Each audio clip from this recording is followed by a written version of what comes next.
अगर आप इस कहानी का पिछला भाग देखना चाहते हैं तो उसका लिंक मैं आपको डिस्क्रिप्शन बॉक्स में दे दूंगी और साथ में कमेंट बॉक्स में पिन भी कर दूंगी, तो आप वहां से भी जाकर देख सकते हैं। कुछ देर बाद रुद्राक्षी ने अब आंखें खोल कर देखा तो सब अब बस एकटक उसे ही देख रहे थे। रुद्राक्षी ने संतोष जी की तरफ देखा और अपने गर्दन पर से वो स्टिकर हटा दिया। संतोष जी ने जैसे ही देखा आंखें बंद कर लिए और आंसू उनके गाल पर लुढ़क आए। शालिनी रुद्राक्षी का चेहरा अपने हाथ में लेकर बोली, ये तो। संतोष जी बर्राए गले से बोले, ये आपकी बेटी है शालिनी जी, मैंने बीरेन की आखिरी निशानी को भी खो दिया। शालिनी रुद्राक्षी को अपने सीने से लगाकर बोली, लेकिन हमें तो कभी पता ही नहीं चला कौन किसकी है, तो आप ये सब कैसे कह सकते हैं। संतोष जी बहुत हिम्मत करके बोले, मीठी क्या हुआ था बेटा उस दिन, क्या तुम्हें कुछ भी याद है।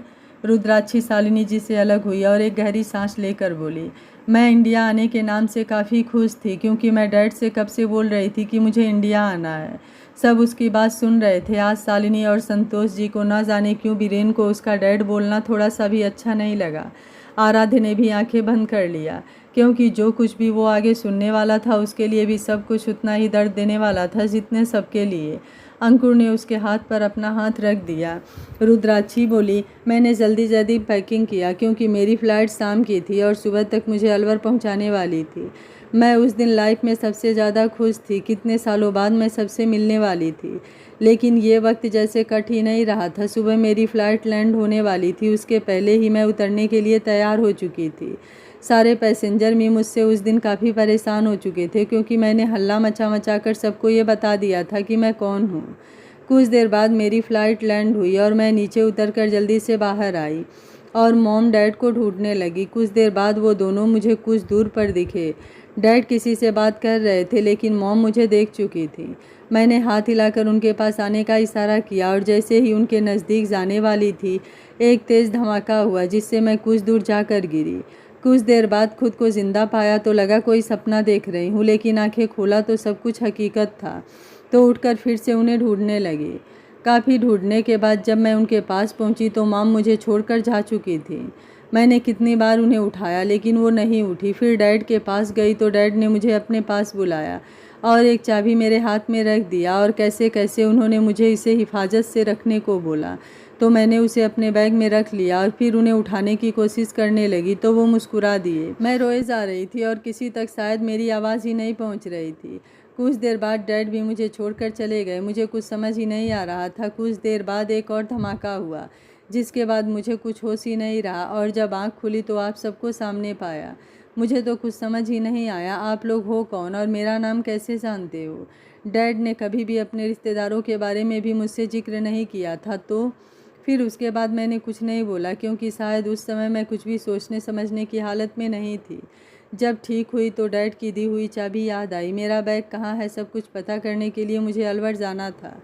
फिर सबके साथ घूमने का बहाना बनाकर दिल्ली की जगह अलवर जाना पड़ा और वहाँ जाकर पुलिस स्टेशन गई तो पुलिस वाले मुझे देखकर शौक में थे। कुछ देर बाद उन्होंने मेरा सामान मुझे लौटा दिया। उसके साथ ही मुझे एक बैग और मिला। वो था फिर संतोष जी की तरफ देखकर बोली, आपकी मीठी का। संतोष जी ने सुना तो आंखें बंद कर लिया। रुद्राक्षी आगे बोली, मैं वो चाबी लेकर हवेली गई। वहाँ मुझे किसी ने भी नहीं रोका। मैं डैड के रूम में गई और लॉकर ढूंढने लगी जिसमें मैं वो चाबी लगा सकूं। फिर अलमारी के पीछे एक तस्वीर थी, शायद आप दोनों की काफ़ी पुरानी थी। उसको जैसे ही देखने के लिए उठाया तो वो लॉकर मिल गया। मैंने चाबी निकाल कर उसमें लगाया तो वो आसानी से लग गई और खोला तो उसमें एक डायरी निकली। मैं निकाल कर वहीं बैठकर पढ़ने लगी। उसमें सिर्फ और सिर्फ आप सबके बारे में ही था। बनारस के हर एक कोने का जिक्र था, मेरे बारे में भी जिक्र था। बस मैं उनकी बेटी नहीं हूँ इस बात का कहीं जिक्र भी नहीं था। लेकिन एक बात मेरे दिमाग में आई कि आप लोग मुझे कैसे जानते हो, मैं तो आप सबसे कभी नहीं मिली। दूसरे बैग का ख्याल आया तो जल्दी से मैंने उसे खोला और देखा तो उसमें एक आईडी, कुछ बुक और एक डायरी थी।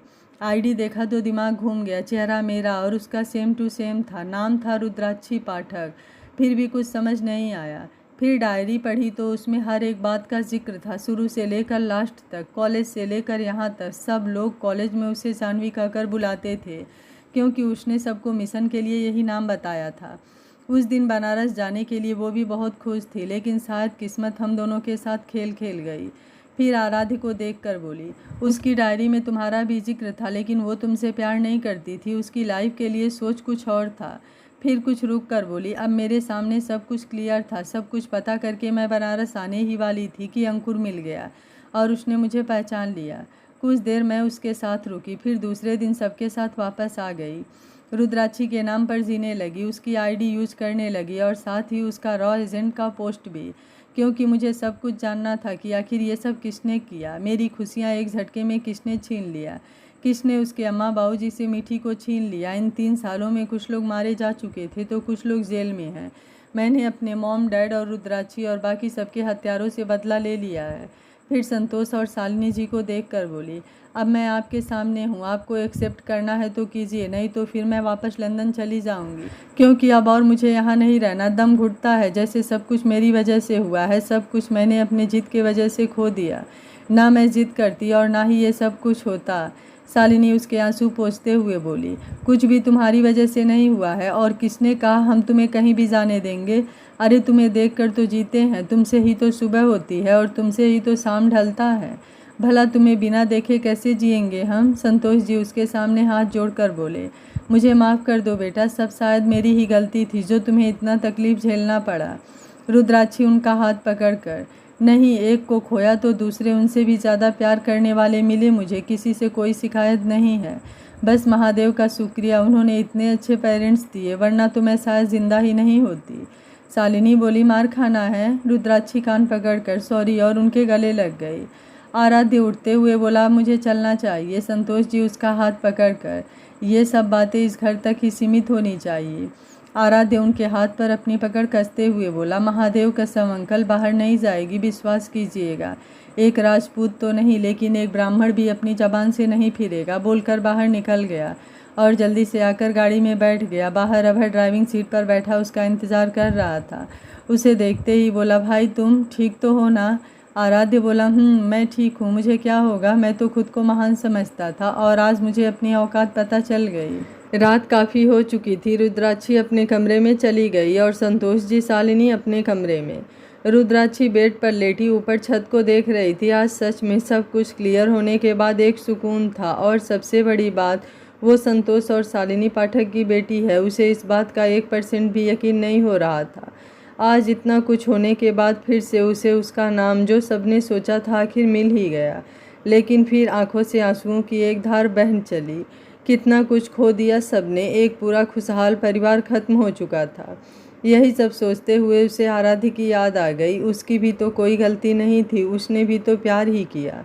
लेकिन गलती उसकी सिर्फ इतनी थी कि उसका प्यार शायद एक तरफा था, इसलिए तकलीफ़ इतना ज़्यादा झेलना पड़ा। रुद्राक्षी को भी तो उसके बारे में सब कुछ डायरी से ही पता चला था। फिर उसे देखने की जैसे आदत हो गई और ये आदत कब प्यार में बदल गया उसे खुद भी पता नहीं चला।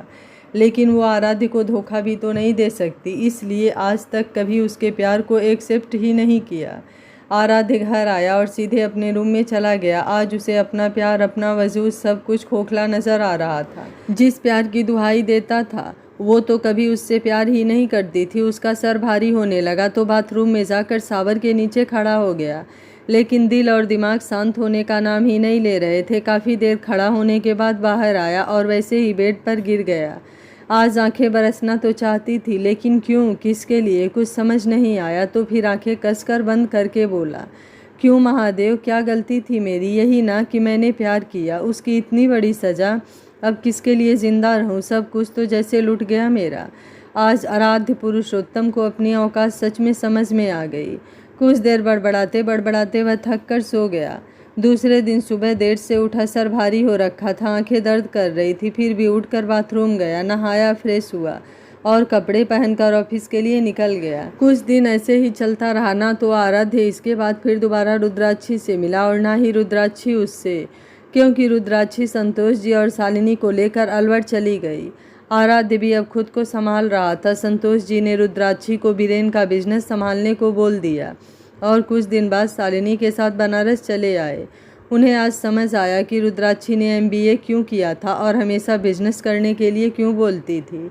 ऐसे ही 6 महीना कब निकल गया किसी को पता ही नहीं चला। लेकिन कहीं ना कहीं रुद्राक्षी और आराध्य दोनों एक दूसरे को मिस कर रहे थे। लेकिन कहने कौन जाए, रुद्राक्षी तो पहले से ईगो में फुल थी और अब आराध्य फिर से कोई गलती नहीं करना चाहता था। आज राधिका और अभय का हल्दी और संगीत था और 2 दिन बाद शादी, और वो 3 दिन पहले से ही रोज़ 10 बार फ़ोन करके रुद्राक्षी को आने को बोल रही थी। लेकिन रुद्राक्षी आजकल बोल रही थी। संतोष जी शालिनी ने भी उसे आने को बोला तो बस काम एडजस्ट करके आने को बोल दिया। तो फिर दोनों लोग भी अब कुछ नहीं बोला, क्योंकि उन्हें भी पता था इतने साल का सब छूटा है तो एडजस्ट करने में टाइम तो लगेगा ही। दोपहर में हल्दी की रस्म होनी थी और अभय राधिका को साथ में ही हल्दी लगाने वाली थी। वो भी होटल प्लाजा में सब इंतज़ाम किया जा चुका था, लेकिन राधिका हल्दी लगवाने को तैयार ही नहीं थी जब तक कि रुद्राक्षी ना आ जाए। सब लोग उसे समझा कर परेशान थे, लेकिन वो मानने के मूड में बिल्कुल नहीं दिख रही थी। सब लोग रुद्राक्षी को कॉल कर रहे थे तो उसका फ़ोन स्विच ऑफ आ रहा था। अब सब लोग और ज़्यादा परेशान हो गए। कुछ देर बाद गेट के बाहर से ढोल और नगाड़े की आवाज़ आने लगी तो मिंटू सोनी सब भागकर बाहर आए। आकर देखा तो रुद्राक्षी हाथी पर बैठी नाच रही थी और बाकी सब आगे पीछे नाच और बजा रहे थे। एकदम शाही अंदाज था उसका, जैसे आज उसी की हल्दी होने वाली है। मिंटू सोनी भी आकर उसमें शामिल होकर नाचने लगे। जब कोई अंदर नहीं आया तो आराध्य और अंकुर बाहर आए और सबको ऐसे देखा तो अंकुर ने तो सर पर हाथ रख लिया और आराध्य तो बस देखता ही रह गया। आज पूरे 6 महीने बाद उसे देख रहा था, वो भी इस अंदाज में। वो तो रुद्राक्षी के हर अंदाज का दीवाना था, लेकिन आज एक बार फिर से हो गया। रुद्राक्षी की जैसे ही उससे नज़र मिली 1 सेकंड के लिए वो तो नाचना ही भूल गई और उसे गौर से देखा तो दाढ़ी बढ़ी हुई थी, आंखों के नीचे काले गड्ढे हो चुके थे, बाल भी बस ऐसे ही रखा हुआ था, सिंपल सा पजामा कुर्ता पहना हुआ था। रुद्राक्षी अब नज़रें हटाकर सामने करते हुए बोली, बस बस बहुत हो गया, और उतर कर बोली, अब थोड़ा अंदर का माहौल भी रंगीन करो यार, आखिर आज किसी खास की हल्दी है, मेरे यार की हल्दी है। और सबको छोड़कर बाकी सबके साथ नाचते गाते अंदर आने लगी। अंकुर नाचते हुए उसके पास आकर बोला, क्या बात है सरकार, आज तो पूरा शाही अंदाज बनारस को दिखा दिया आपने।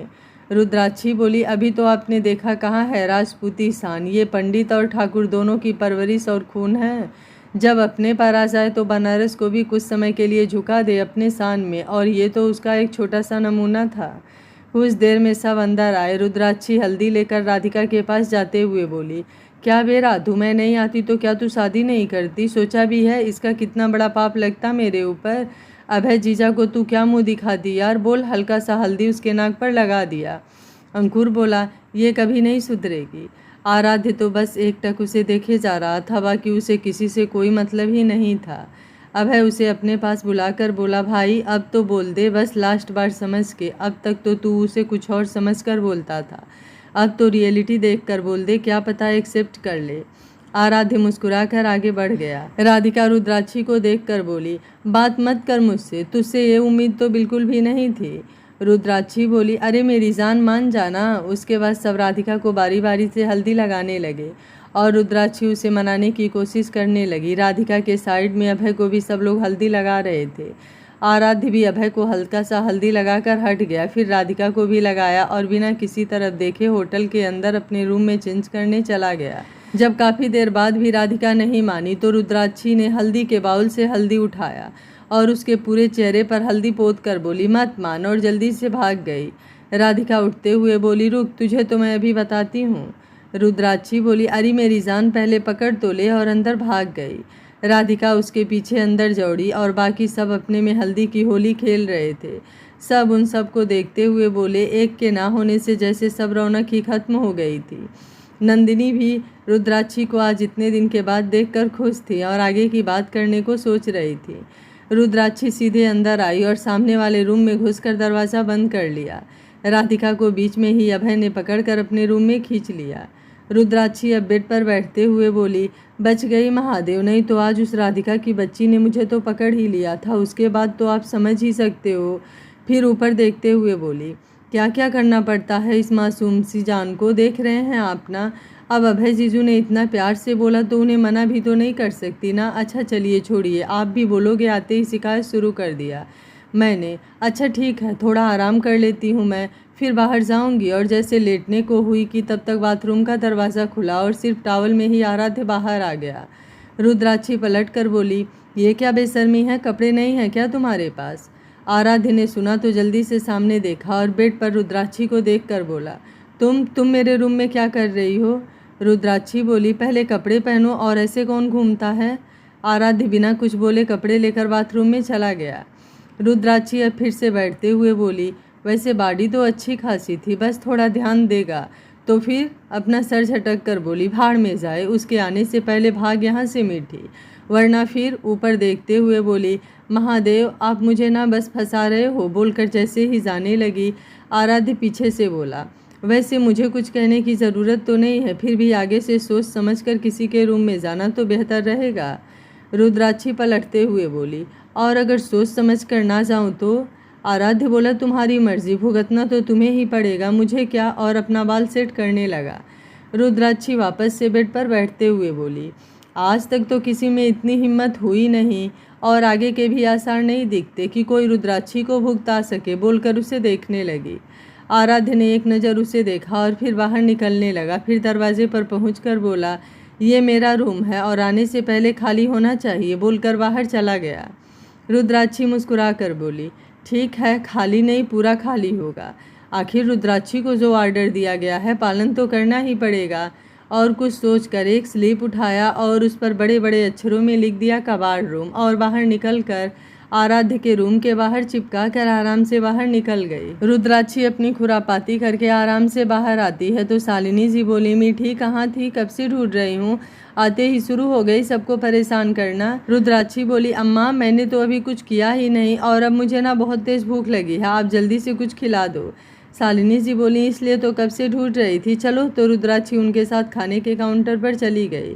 शालिनी उसे अपने हाथ से खाना खिलाकर बोलती हैं, अब कोई शैतानी नहीं, और रूम नंबर 5 में तुम्हारे कपड़े और सारे सामान हैं, वहीं से शाम को संगीत के लिए तैयार हो जाना। मैं भाभी को देखती हूँ, कहीं कोई काम तो नहीं है ना, सुबह से परेशान है।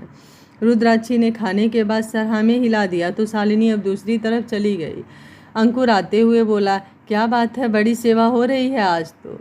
रुद्राक्षी बोली, तो तुझे जलन हो रही है, वैसे क्या हाल है। फिर इधर उधर देखते हुए बोली, यहाँ के मौसम सब ठीक तो है ना।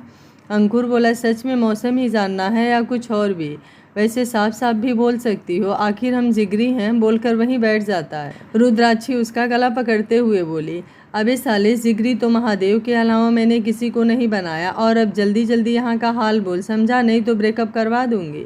फिर आराम से बैठे रहना और सोचना किससे पंगा लिया है।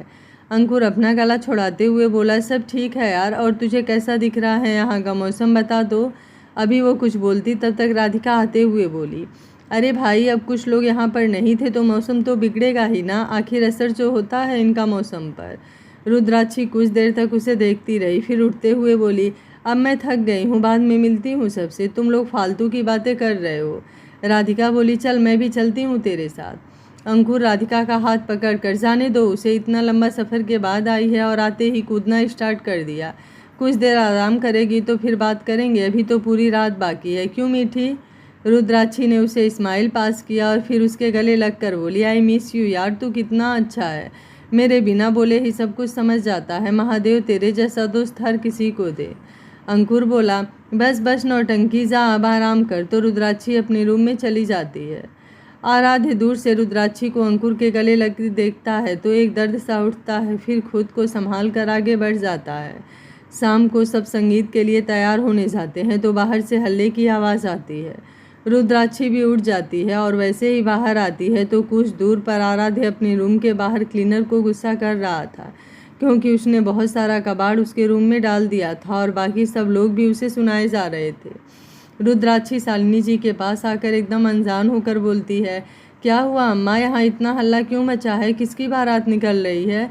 सब उसकी बात सुनकर उधर ही देखने लगते हैं। आराध्य ने उसे देखा तो बस देखता ही रह गया। आधे खुले आधे बंद आँख में वो बहुत ही मासूम दिख रही थी।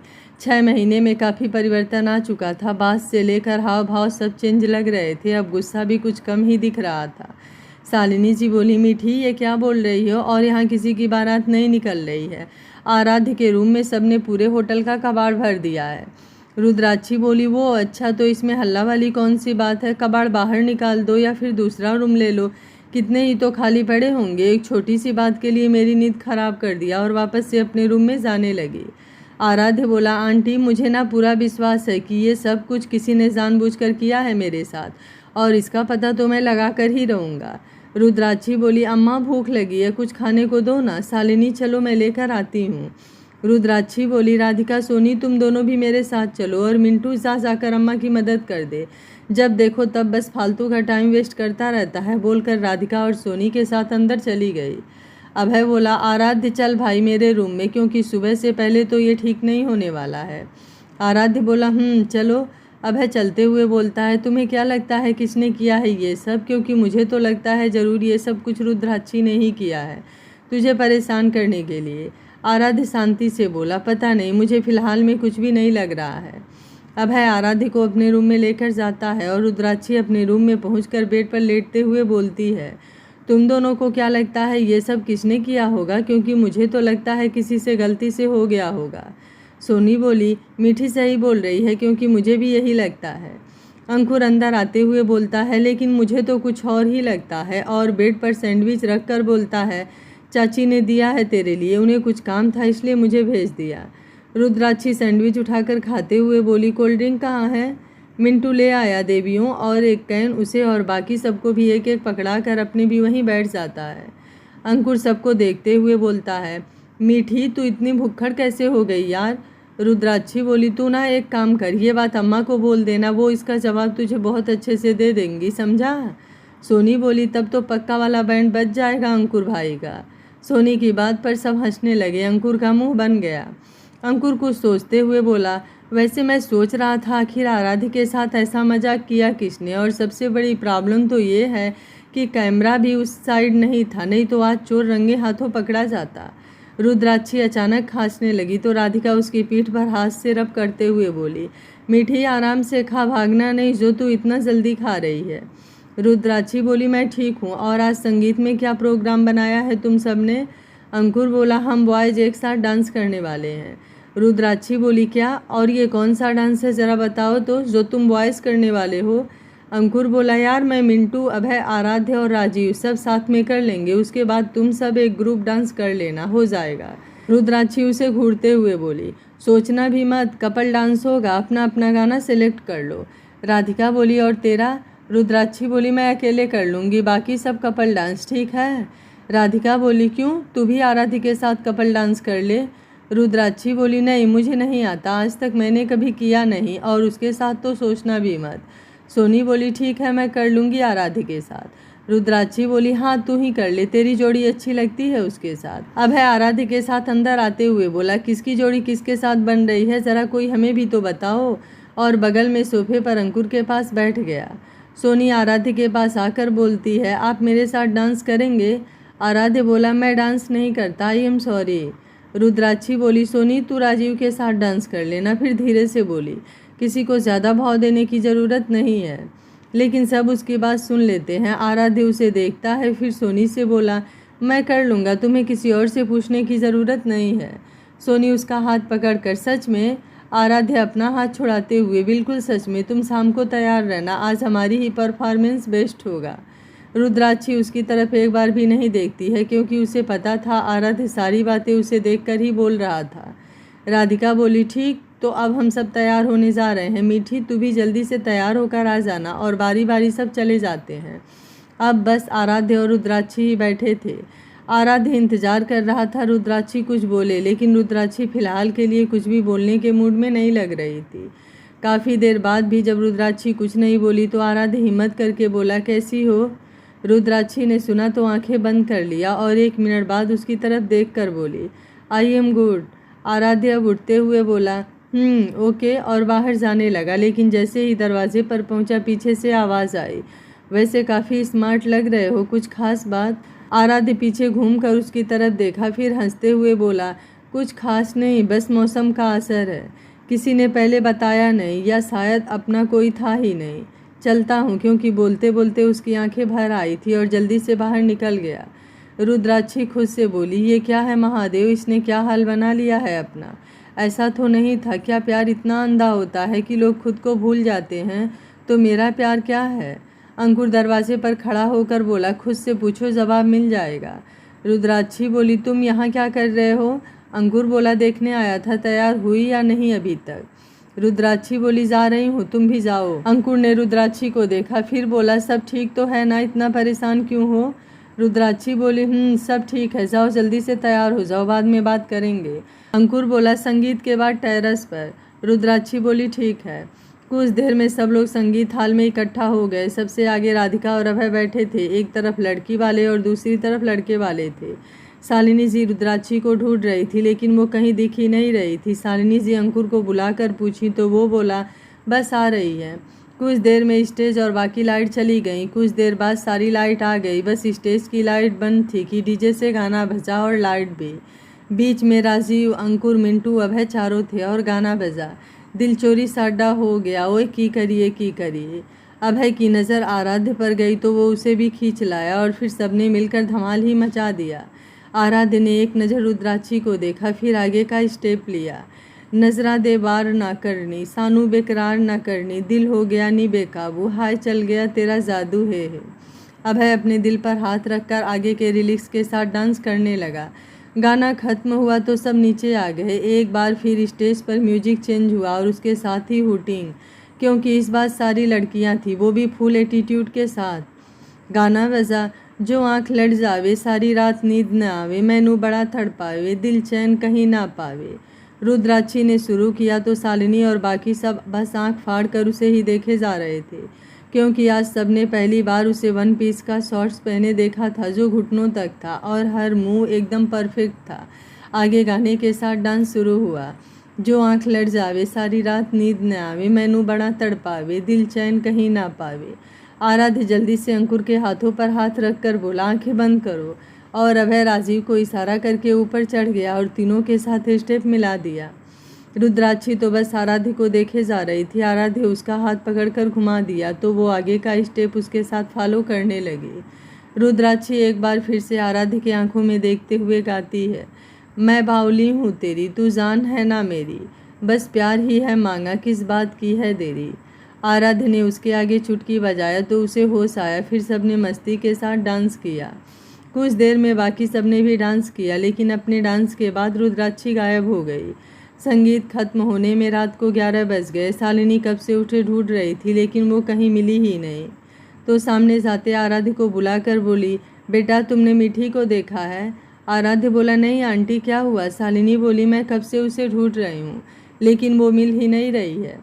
आराध्य बोला, आप चिंता मत कीजिए, मैं देखता हूँ, आप जाइए आराम कीजिए, मैं उसको ढूंढकर उसके रूम में भेज दूंगा। शालिनी उसके सर पर हाथ रखकर बोली, ठीक है देख लेना, और अब तुम भी उसके बाद आराम करो, बोलकर अपने रूम की तरफ चली गई। आराध्य पूरा हाल ढूंढता है लेकिन रुद्राक्षी कहीं नहीं मिलती है, रूम में भी कहीं नहीं थी। सामने से आते हुए अंकुर को देखा तो उससे पूछ लिया, मीठी को देखा है कहीं? अंकुर बोला, अरे यार मैं भी तो उसे ही ढूंढ रहा हूँ, मिलने को बोला था लेकिन मिल ही नहीं रही है। आराध्य बोला, तुम चिंता मत करो, मैं देखता हूँ। अंकुर जाते हुए बोला, एक काम करो, एक बार टेरेस पर भी देख लेना, क्या पता वहीं हो। आराध्य बोला, ठीक है, बोलकर टेरेस की तरफ बढ़ते हुए बोला, हे महादेव, कहाँ गई ये लड़की? जब देखो तब बस सबको परेशान करती है। फिर खुद से सोचते हुए बोला, लेकिन आज का डांस और ड्रेस, उसकी आंखें और मेरे इतना करीब आना पहले तो नहीं था। फिर खुद से बोला, ज़्यादा मत सोच आराध्य, ऐसा कुछ नहीं है, नहीं तो कुछ भी बोलने के बजाय मुझे ऐसे ही छोड़कर चली नहीं जाती। मैंने तो जब से बनारस में देखा उससे ही प्यार किया, मुझे क्या पता मेरे साथ ही किस्मत धोखा कर रही है। कुछ देर में टेरेस पर पहुंचा तो रुद्राक्षी टेरेस से पैर लटका कर बैठी थी। आराध्य की तो जैसे जान ही अटक गई। वो तेज से बोला, मीठी ये सब क्या है? नीचे उतरो, इधर आओ। रुद्राक्षी ने उसकी आवाज़ सुनी तो एक नज़र पीछे देखा, फिर बियर का बोतल मुंह लगाकर बोली, जाओ यहाँ से, मुझे किसी से कोई बात नहीं करनी। आराध्य ने उसके हाथ में बियर देखा तो वो धीरे धीरे उसके पास आया और उसका हाथ पकड़कर बोला, इधर आओ, पैर इधर करो। रुद्राक्षी पूरे नशे में थी तो वो बोली, नहीं मुझे इधर ही बैठना है, तुम भी बैठो, देखो कितना मज़ा आ रहा है। आराध्य बोला, प्लीज़ इधर आओ ना। रुद्राक्षी बोली, क्यों? इधर आने से क्या मिलेगा? कुछ भी नहीं, इसलिए मैं नहीं आऊँगी। आराध्य बोला, अच्छा इधर आने के लिए क्या चाहिए बताओ, मैं तुम्हें सब कुछ दूंगा। रुद्राक्षी अब जल्दी से घूमकर बोली, सच में तुम दोगे जो मैं मांगूंगी? आराध्य बोला, बोलो क्या चाहिए, और जल्दी से नीचे खींच लिया जिससे दोनों संभल नहीं पाए और दोनों ही नीचे गिर गए। आराध्य नीचे था और रुद्राक्षी उसके ऊपर, बॉटल नीचे गिर गई थी। रुद्राक्षी उसके आंखों में देखते हुए बोली, ये आंखें देखी है मैंने कहीं, लेकिन कहाँ कुछ याद क्यों नहीं, but I love your eyes, क्या मैं इसे किस कर लूँ? आराध्य हड़बड़ाकर उसे उठाने लगा, लेकिन रुद्राक्षी उठना ही नहीं चाहती थी। कुछ देर बाद आराध्य उसे उठाकर दीवार के सहारे बैठा दिया और सामने देखते हुए बोला, तुम ये सब कब से पीने लगी? रुद्राक्षी बोली, तुम कौन हो? क्या मैं तुम्हें जानती हूँ? नहीं, बिल्कुल नहीं।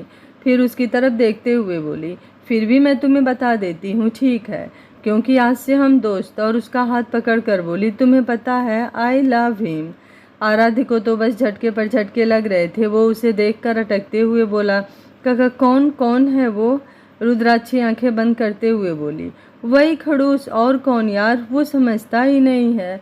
आराध्य उसका गाल थपथपाकर, मीठी बोलो, कौन है वो? किसको खड़ूस बोल रही हो? रुद्राक्षी अब धीरे धीरे नींद में जा चुकी थी। काफ़ी हिलाने के बाद बोली, I love him so much, I can't live without him, but he don't understand my feeling. आराध्य बोला, मीठी यार कौन है वो, नाम तो बताओ। लेकिन रुद्राक्षी अब पूरी तरह से सो चुकी थी। आराध्य अब पूरी तरह से झल्ला गया और फिर खुद को शांत करके अंकुर को कॉल किया और ऊपर आने को बोला। तो 5 मिनट बाद अंकुर ऊपर आया। अंकुर एकदम अनजान बनते हुए बोला, इसे क्या हुआ, ये यहाँ क्यों सो रही है? आराध्य उसे घूरते हुए बोला, सो नहीं रही है, नशे में है, चलो हेल्प करो मेरी। अंकुर बोला, लेकिन मीठी तो कभी नशा नहीं करती, तो फिर आज नशे में कैसे? आराध्य गुस्सा होते हुए बोला, वो हेलो, ये सब सुबह डिस्कस करना, अभी के लिए तुम आगे चलो, मैं लेकर आता हूँ इसे।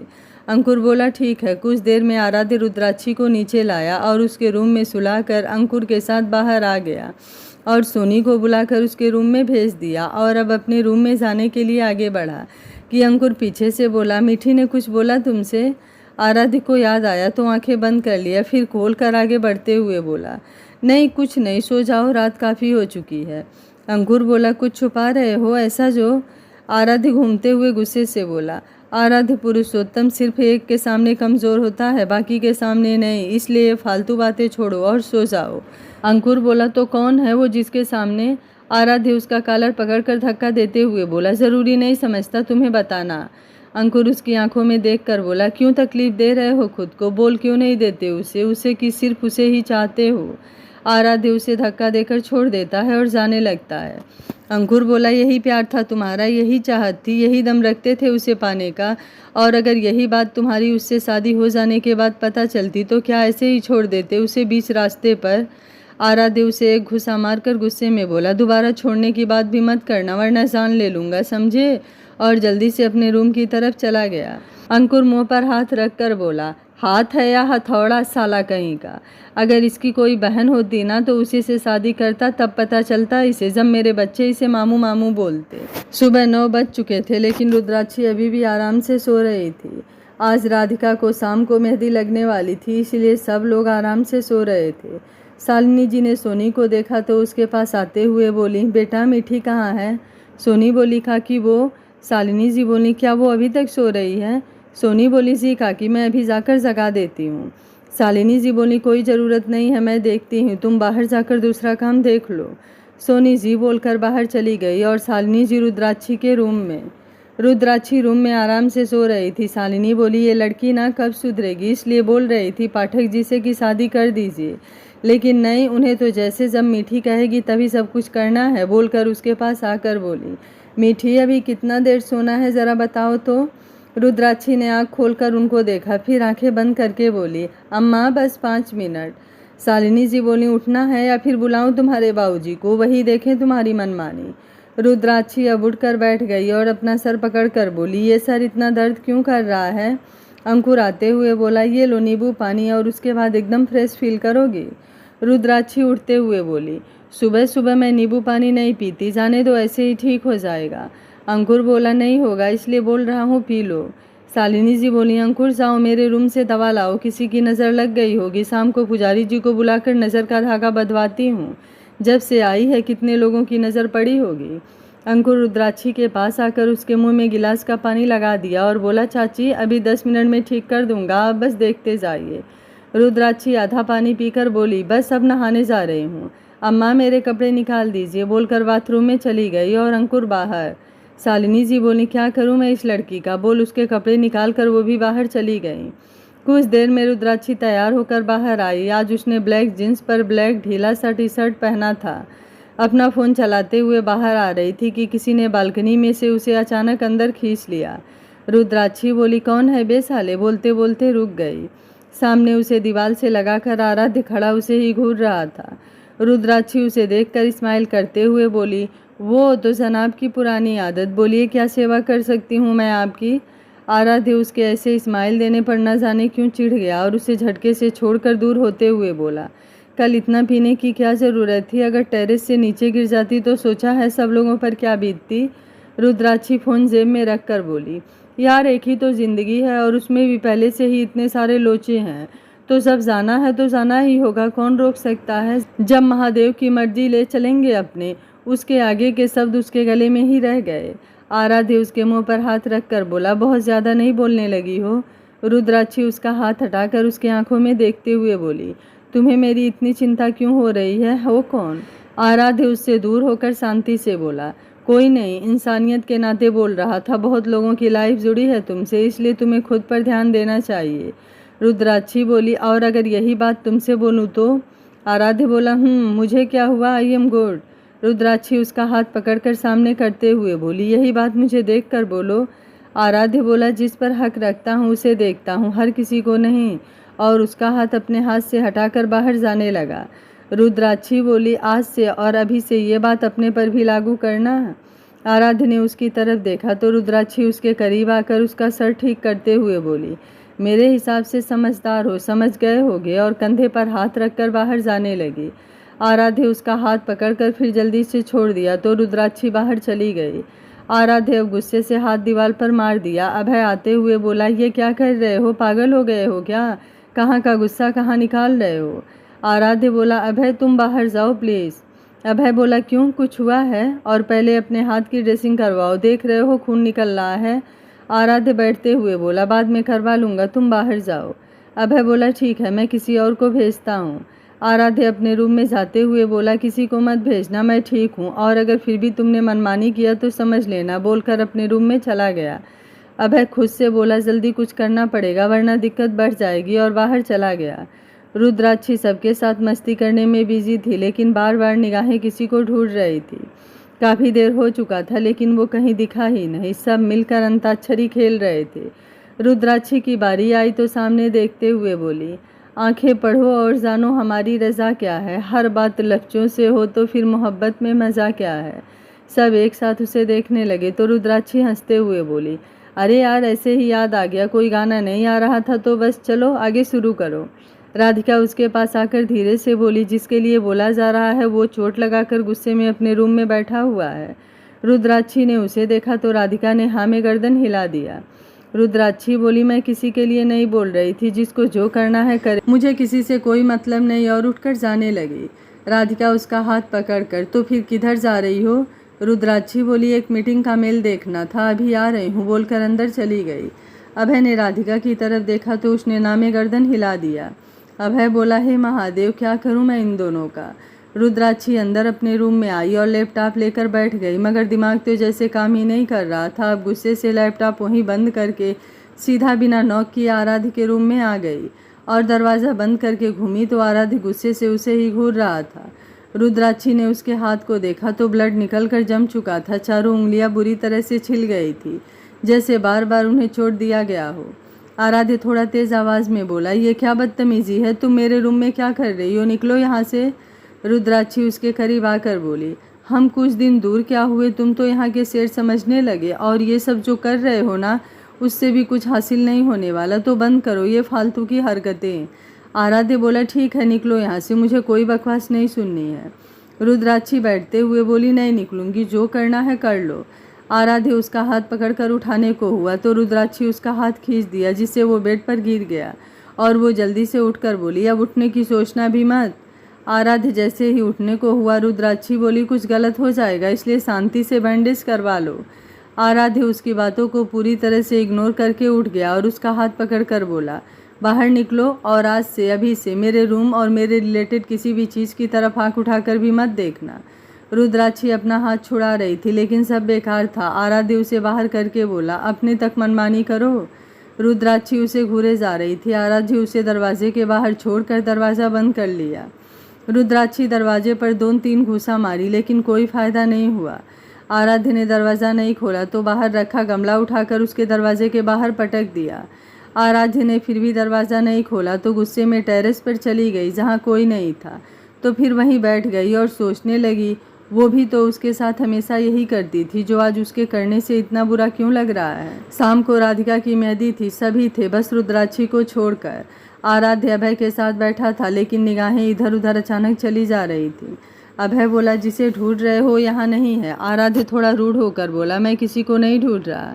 अभय बोला, यार उसका तो समझ में आता है लेकिन तुम भी अब वही कर रहे हो। पता भी है तुम्हें इस बार उसने अपने आप को कितना चेंज किया है। आराध्य दूसरी तरफ देखते हुए बोला, मैंने नहीं बोला किसी को चेंज होने के लिए, जो हुआ है अपनी मर्जी से हुआ है। अभय अब कुछ नहीं बोला। आराध्य कुछ देर तक वहीं बैठा रहा, फिर दूसरी तरफ चला गया और एक साइड होकर सिगरेट जलाकर होठों पर लगा लिया। आधे घंटे बाद राधिका रुद्राक्षी को आते देखी तो बोली, मीठी तू भी लगा लेना मेहंदी। रुद्राक्षी ने अपना हाथ आगे कर दिया। राधिका बोली, ये क्या हुआ है। शालिनी जी बोली, मीठी ये कब हुआ, जब देखो तब बस चोट लगाती रहती हो, हमारी तो तुम्हें कोई बात ही नहीं माननी। रुद्राक्षी उनके गले में हाथ डालकर बोली, कुछ नहीं हुआ है अम्मा, बस आते वक्त लग गया। आराध्य ने सुना तो उधर ही आ गया और अंकुर के बगल में बैठते हुए बोला, सॉरी अंकुर। उसकी तरफ देखते हुए बोला, तुम ठीक तो हो ना। आराध्य बोला, मुझे तुम्हारे पर कल गुस्सा नहीं करना चाहिए था। अंकुर बोला, भाई मेरा मुंह सुझाकर बोल रहे हो, गुस्सा नहीं करना चाहिए था। आराध्य बोला, सॉरी।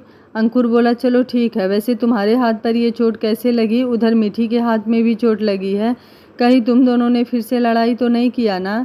आराध्य उठते हुए बोला, ऐसा कुछ नहीं है। अंकुर उसका हाथ पकड़कर बैठाते हुए बोला, अच्छा ठीक है बैठो, कहाँ जा रहे हो। तो आराध्य वापस से बैठ गया। कुछ देर में सबकी मेहंदी की रस्म हो गई तो सब लोग खाना खाने चले गए। शालिनी जी संतोष जी से, आप मीठी को देखकर खाना खिला दीजिए, वो लड़की एकदम लापरवाह हो गई है, ना खाने का ख्याल है और ना ही कुछ का, और जब से इस बार आई है पता नहीं कहाँ रहती है, जब देखो तब या तो चोट लगाएगी या तो कभी कुछ चलता ही रहता है उसके दिमाग में। संतोष जी बोले, आप भी कितना सोचती हैं, सब ठीक है, मैं देखता हूँ उसे। रुद्राक्षी अकेले होटल के पीछे बाहर बेंच पर बैठी थी, आज उसे अकेले बैठने का मूड था। आराध्य अपने रूम के खिड़की से काफ़ी देर से उसे ही बैठा देख रहा था लेकिन कुछ सोचकर उसके पास नहीं जा रहा था। काफ़ी देर हो गई, रुद्राक्षी वैसे ही बैठी रही, अंदर नहीं आई, रात भी काफ़ी हो चुकी थी। आराध्य देख देख कर थक गया तो उसके पास आकर थोड़ी दूरी बनाकर बैठ गया, लेकिन रुद्राक्षी ने कुछ नहीं कहा और अभी भी वैसे ही बैठी रही। आराध्य सामने देखते हुए बोला, सॉरी, मुझे सुबह ऐसे बिहेव नहीं करना चाहिए था। रुद्राक्षी अब बिना कुछ बोले उठ गई और जाने लगी। आराध्य उसका हाथ पकड़कर बोला, सॉरी। रुद्राक्षी अपना हाथ छुड़ाने लगी तो आराध्य झटके से अपने करीब खींच लिया। रुद्राक्षी सीधे जाकर उसके सीने से लगी। आराध्य उसे वैसे ही पकड़कर आंखें बंद कर लिया। आज जैसे उसे कितने दिन बाद सुकून की अनुभूति हो रही थी। रुद्राक्षी ने भी अब कुछ नहीं कहा और ऐसे ही उसके सीने से लगी रही। 10 मिनट बाद आराध्य उसे छोड़ते हुए इधर उधर देखकर बोला, सॉरी, वो कुछ समझ नहीं आ रहा था, सॉरी। रुद्राक्षी बोली, बैठो। आराध्य ने उसकी तरफ देखा तो बोली, हम बात कर सकते हैं। आराध्य बोला, रात काफ़ी हो चुकी है, हमें अब अंदर चलना चाहिए। रुद्राक्षी उसका हाथ पकड़कर अंदर लाई और अपने रूम में लाकर दरवाज़ा बंद कर दिया। आराध्य बोला, दरवाज़ा क्यों बंद किया। रुद्राक्षी उसे बेड पर धक्का देते हुए गुस्से में बोली, यार देखो, मेरा दिमाग ना ये तुम्हारा चीप शक्ल देखकर वैसे ही ख़राब हो रहा है, और अगर फिर से कुछ बोला ना तो सॉरी, पंडितगिरी निकाल कर तुम्हारे हाथ में दे दूंगी, समझे। इसलिए जो तुम्हारे दिमाग में मुझे लेकर चल रहा है सब बोल दो, वरना यहाँ से जाना तो क्या हिलना ही भी भूल जाओ। आराध्य एकटक उसे देखे जा रहा था, अब उसे समझ नहीं आ रहा था क्या बोले। रुद्राक्षी बोली, बोलोगे या फिर दूं एक खींच कर। आराध्य उठते हुए बोला, तुम्हें लेकर कोई ख्याल नहीं है मेरे दिमाग में, तो ये सब सोचना छोड़ दो, और उठकर दरवाजे की तरफ जाने लगा। रुद्राक्षी बोली, ठीक है, अगर आज बिना कुछ बोले गए तो समझ लेना आज हम दोनों की ये आखिरी मुलाकात होगी। आराध्य उसकी बात सुनकर वहीं रुक गया। रुद्राक्षी बोली, अब तुम आराम से सोच लो आगे क्या करना है। आराध्य आंखें बंद करके बोला, क्यों हमेशा अपनी जिद करती हो और कितनी बार तोड़ना चाहती हो। फिर उसकी तरफ घूमकर उसकी आंखों में देखते हुए बोला, लेकिन एक बात समझ लो, अगर इस बार टूटा तो फिर शायद फिर कभी संभल भी ना पाऊँ। रुद्राक्षी भी उसकी आंखों में देखते हुए बोली, क्या पता तुम्हें टूटने का मौका ही ना मिले, उससे पहले ही कोई संभाल ले। आराध्य उसका हाथ छोड़कर बोला, कहने की या सिर्फ फिल्मी बातें हैं ये सब, मतलबी दुनिया है, किसी को सच्ची मोहब्बत की कोई कद्र ही नहीं है। रुद्राक्षी खिड़की के पास आकर सामने देखते हुए बोली, सच्ची मोहब्बत वही होती है जो बिना कहे खामोशियाँ भी पहचान ले, लेकिन कुछ लोगों की किस्मत ही खराब होती है जो समंदर पास होकर भी रेत में सीपी ढूंढते हैं। आराध्य ने पहली बार उसके मुंह से ऐसी बातें सुनी थी, वो तो बस उसे एकटक देखे जा रहा था। रुद्राक्षी सोचते हुए बोलती है, शायद मेरी वजह से तुम्हें तुम्हारा प्यार नहीं मिला। महादेव कसम, मैंने ऐसा कभी सपने में भी नहीं सोचा था कि मेरी वजह से किसी की मोहब्बत अधूरी रह जाए। लेकिन आराध्य ने उसका हाथ पकड़कर अपनी तरफ घुमाया तो उसकी आंखें नम थी। आराध्य बोला, शायद वो मेरी किस्मत में नहीं थी, इसलिए सिर्फ उसके सामने एक ही बार कहने की हिम्मत कर पाया था। लेकिन जिसके सामने 100 बार बोला उसने भी तो मुझे इनकार ही किया और फिर अचानक छोड़कर चली गई। एक बार मुड़कर देखा भी नहीं कि मैं जिंदा हूँ या मैं। रुद्राक्षी उसके मुंह पर हाथ रखकर उसे देखते हुए बोली, मुझे खुद को संभालने का मौका चाहिए था और मैं किसी और की मोहब्बत पर और उसकी मजबूरी का फ़ायदा उठाकर अपना अधिकार नहीं चाहती थी। आराध्य उसका हाथ हटाकर, किसने कहा किसी और की मोहब्बत? जब उसने मेरी तरफ देखा भी नहीं, मुझसे कभी कोई बात ही नहीं किया, तो क्या मतलब ऐसे एक तरफा मोहब्बत का जिसमें तकलीफ सिर्फ मेरे हिस्से आई और आज भी सिर्फ मैं ही जल रहा हूँ। रुद्राक्षी उससे दूर होकर घूमते हुए बोली, कभी कभी अपनी जलन इतनी ज़्यादा लगती है कि किसी और की जलन कभी दिखती ही नहीं। आराध्य झटके से उसका हाथ पकड़कर दीवार से लगाते हुए बोला, देखा बहुत बार इन आँखों में अपने लिए मोहब्बत, लेकिन लबों पर इनकार भी उतना ही सुना या फिर उससे भी ज़्यादा। रुद्राक्षी उसके आंखों में देख रही थी, फिर गुस्से में उसे खुद से दूर धक्का मारते हुए बोली, तुमने जानवी समझकर प्रपोज किया था तो मुझे ये फालतू बातों में फंसाने की कोशिश मत करो, समझे? आराध्य अब मुस्कुरा कर बोला, तो अगर इस बार रुद्राक्षी को प्रपोज करूँ तो क्या ख्याल है? वैसे दोनों तो एक ही हैं। रुद्राक्षी बोली, सोचना भी मत, मैं ऐसा कुछ नहीं चाहती और ना ही हमारा कुछ हो सकता है, तो अपने लिए कोई और लड़की देख लो और अब बाहर जाओ, मुझे नींद आ रही है। आराध्य बोला, और अगर मैं कहूँ जो लड़की मेरे सामने है, जिसे मैंने जब से देखा तब से बस उसे ही चाहा है और उसकी आंखें भी मुझसे खामोश मोहब्बत की गवाही देती हैं, तो? रुद्राक्षी बोली, ऐसा कुछ नहीं है और अब मुझे तुमसे कोई बात नहीं करनी, तुम बाहर जाओ। आराध्य बोला, और अगर मैं ना जाऊँ तो? रुद्राक्षी बोली, तो जैसे मुझे बाहर निकाले थे वैसे ही निकाल दूंगी। आराध्य बेड पर लेटते हुए उसका हाथ पकड़कर अपने ऊपर खींच लिया। रुद्राक्षी उठते हुए बोली, ये क्या कर रहे हो? आराध्य उसकी आंखों में देखते हुए बोला, जो मुझे टूटने से बचा सके उसकी आंखों में मोहब्बत का एहसास तलाश रहा हूँ। रुद्राक्षी अब उसके सीने पर सर रखकर आंखें बंद करके बोली, मोहब्बत अक्सर खामोशियों में भी अपना अक्स बता देती है और ये तो महादेव की नगरी है जहाँ गंगा के एक एक बूंद में मोहब्बत है। आराध्य ने भी आंखें बंद कर आराम से रुद्राक्षी पर अपनी पकड़ कस लिया। आज जैसे उसकी मोहब्बत मुकम्मल हो गई थी। कुछ देर बाद आराध्य का फ़ोन बजा, देखा तो अभय का था। आराध्य ने रुद्राक्षी को देखा तो वो वैसे ही सो चुकी थी, तो उसे अच्छे से सुलाकर सर चूम कर जल्दी से बाहर निकल गया। अभय बाहर हाल में था। आराध्य को आते हुए देखा तो उसके पास आकर बोला, कहाँ थे भाई, कब से ढूंढ रहा हूँ। लेकिन जैसे ही नज़र उसके फेस पर गई, आंखें चढ़ाते हुए बोला, क्या बात है, रात को 1 बजे चेहरे पर इतनी गहरी स्माइल, किसी की मोहब्बत में कत्ल करके आ रहे हो क्या? सुबह रुद्राक्षी की नींद शालिनी जी के उठाने से खुली। आंखें खोलकर देखा तो शालिनी जी उसके कपड़े निकालते हुए बड़बड़ा रही थी। ये लड़की कब सुधरेगी? रुद्राक्षी पीछे से उनके गले लगते हुए बोली, अम्मा आई लव यू। शालिनी जी घूमकर उसका सर छू कर बोली, मीठी तबीयत तो ठीक है ना बेटा? रुद्राक्षी बेड पर बैठकर खींचते हुए बोली, अम्मा। शालिनी उसके पास आकर उसका चेहरा अपनी तरफ घुमाते हुए बोली, सब ठीक तो है ना? रुद्राक्षी बोली, अम्मा आप फिर से मेरा मजाक उड़ा रही हैं। शालिनी अब उठते हुए बोली, बिल्कुल, जिस उम्र में लड़कियां अपने बॉयफ्रेंड को आई लव यू बोलती हैं, तुम अपने अम्मा बाबू जी को बोलोगी तो शक तो होगा ही ना। रुद्राक्षी बोली, अम्मा। शालिनी जी बोली, अच्छा ठीक है, कोई पसंद है तो बता दो, हम बात करें उसके घर वालों से, नहीं तो तुम्हारे बाबूजी बात करें। रुद्राक्षी बोली, आप इतना जल्दी मुझे क्यों भगाना चाहती हैं? शालिनी बोली, अच्छा ठीक है, नहीं भगा रही, जब तुम आकर कहोगी अम्मा आप हमारी शादी कर दो तब जाकर करेंगे, ठीक है? रुद्राक्षी बोली, शालिनी जी उसका कान पकड़कर, बेशर्म लड़की, उससे पहले ही कर देंगे। रुद्राक्षी बोली, अम्मा आपने अभी तो बोला कि मैं जब कहूँगी, तो अब क्या हो गया? शालिनी जी बोली, अब मस्ती छोड़ो और जल्दी से तैयार होकर बाहर आ जाओ, सब लोग बाहर इंतजार कर रहे होंगे, कब से उठा रहे हैं तुम्हें। रुद्राक्षी बोली, ठीक है। शालिनी उसका सर चूम कर बाहर जाते हुए बोली, जल्दी आना, और बाहर चली गई। रुद्राक्षी बेड पर लेटते हुए बोली, मेरी लाइफ में ये दिन कब आएगा? अंकुर आते हुए बोला, कौन सा दिन? रुद्राक्षी बोली, तेरी शादी को देखने का यार, अब तू भी कर ले, इसी मंडप में शादी का खर्च बच जाएगा। अंकुर बोला, थैंक यू, लेकिन अभी मुझे कोई इंटरेस्ट नहीं शादी में। और एक काम कर, तू ही क्यों नहीं कर ले रही है? रुद्राक्षी बोली, हाय मेरे लाल, क्या बात बोला है, मन तो कर रहा है तेरी बलाएं ले लूँ। अंकुर बोला, क्यों? रुद्राक्षी टॉवल लेकर बाथरूम में जाते हुए बोली, क्योंकि वो दिन जल्दी आने वाला है। और एक आंख दबा दिया। अंकुर उसे देखकर सोच रहा था, फिर जल्दी से बोला, मीठी, क्या ये सच है? तुम सच बोल रही हो? अगर ये सच है तो सबसे ज़्यादा खुश मैं होने वाला हूँ। रुद्राक्षी बोली, 100% सच, जा तैयारी कर ले। अंकुर अब जल्दी से खुशी से झूमते हुए बाहर निकल गया। रुद्राक्षी जल्दी से दरवाज़ा खोलकर बाहर झांकते हुए अंकुर को बाहर जाते हुए देखकर मुस्कुराते हुए ऊपर की तरफ देखकर कहा, आपको बहुत बहुत धन्यवाद महादेव। रुद्राक्षी ने आराध्य के प्यार को एक्सेप्ट कर लिया है। क्या आप दोनों एक हो जाएंगे या उनके ज़िंदगी में अभी बहुत सारी मुसीबतों का आना बाकी है? आराध्य और रुद्राक्षी की ज़िंदगी क्या मोड़ लेगी? इस कहानी में अभी बहुत सारे उतार चढ़ाव बाकी हैं और बहुत सारे राज से पर्दा उठना भी। तो जानने के लिए देखते रहिए कहानी का अगला भाग। अगर आपको कहानी अच्छी लग रही है तो वीडियो को लाइक, शेयर एंड चैनल को सब्सक्राइब कर लीजिएगा। Thank you for watching. मिलते हैं कहानी के अगले भाग में।